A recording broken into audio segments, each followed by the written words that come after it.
Hi friends, அஸ்ஸலாமு அலைக்கும். எல்லோரும் எப்படி இருக்கீங்க? இன்றைக்கி வீடியோவில் என்ன பதிவுன்னு பார்த்தீங்கன்னா, நரசூஸ் உதயம் இந்த காப்பி தூள் லைவாக தயாரிக்கிறாங்கல்ல, அவங்கள்ட்ட வாங்கினது. ஆமாம், அந்த இடத்த நடந்து போனாலே பயங்கர வாசனையாக இருக்கும். காப்பி தூள் வாசனை நம்மளை அப்படியே இழுத்துக்கிட்டு போயிடும். அப்படி ஒரு வாசனையாக இருக்கும். இது 100 கிராம் தான் வாங்கிட்டு சொன்னேன். இதில் 80% காப்பித்தூள், 20% சிக்கிரி கலந்தது. சிக்கிரி கலக்காத காப்பித்தூள் தான் விலை கூடவாம். எனக்கு அதை பற்றி தெரியல. காரணம், இந்த சிக்கிரி காப்பித்தூளை எனக்கு நான் எங்கே சாப்பிட்டேன்னா, என்னுடைய ஃப்ரெண்டு கீதா இங்கே தான் வாங்கும், உங்கள்கிட்ட தான் வாங்கும், காப்பித்தூள் தயாரிக்கிறவங்கள்ட்ட. அப்பப்போ தயாரித்து சேல்ஸ் பண்ணுவாங்க. கடைகளுக்கும் சரக்கு போடுவாங்க. நாங்களும் போய் கடைகள்லையும் வாங்குவோம், இவங்கக்கிட்டேயும் வாங்குவோம், தயாரிக்கிறவங்கள்ட்டையும். அப்போ அது சிக்கிரியும் காஃபியும் தனித்தனியாக கவரில் வாங்கிட்டு போய் வீட்டில் போய் மிக்ஸ் பண்ணி அது ஃபில்டர் காஃபி போடும். அதை நாங்கள் போய் சாப்பிட்ருக்கோம். ரொம்ப டேஸ்ட்டாக இருக்கும். இந்த காஃபியும் இப்போ டேஸ்ட்டாக தான் இருந்துச்சு. நம்ம வடிகட்டிக்கலாம்.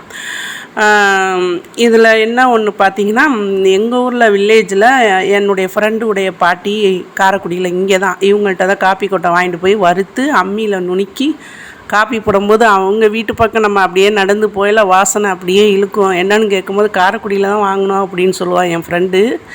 அதே மாதிரி என் ஃப்ரெண்டு கீதாவும் இங்கே தான் வாங்கி ஃபில்டர் காப்பி போடும். ரொம்ப டேஸ்ட்டாக இருக்கும். இது நம்ம பால் ஊற்றியும் போடலாம். இது நம்ம சுடுதண்ணியில் வரக்காப்பி, நான் சின்ன பிள்ளையில் இருட்டு காப்பின்னு சொல்லுவேன். கருப்பட்டி, வெல்லம், சர்க்கரை, நாட்டு சர்க்கரை எதையோ போட்டு குடிக்கலாம். பால் இல்லாமல் இதை குடிக்கலாம். ஒரு சுறுசுறுப்புக்கு, சோம்பேறித்தனமாக இருந்துச்சுன்னா, ஒரு தலைவலிக்கு இதுக்கலாம். அதே மாதிரி காப்பித்தூள் சுகருக்கு நல்லது. அப்புறம் சூடாக உள்ள உடம்புகளுக்கு ஆகாது. எனக்கு குடித்த உடனே கொஞ்ச நேரத்துலேயே போயிட்டேன் பாத்ரூம்பு. அதே மாதிரி இது கல்லீரலில் உள்ள ஃபேட்டு, கொழுப்பு இருக்குல்ல, அதை கரைச்சிரும். இந்த காப்பித்தூளில் நல்ல விஷயங்கள் இருக்குது. அது கரைச்சிரும். என்ன மாதிரி ஆளுகளுக்கெல்லாம் அந்த போகிறோம்ல பாத்ரூம்பு, அதிலே கரைச்சி போயிடும் கொழுப்பெல்லாம்.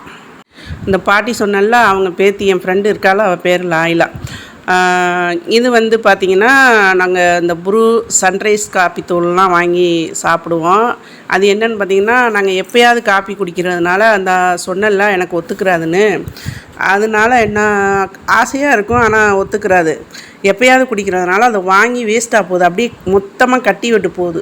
இது கட்டிப்படாது, நல்லாயிருக்கும். இந்த காஃபி உடம்புக்கும் ஹெல்த்து.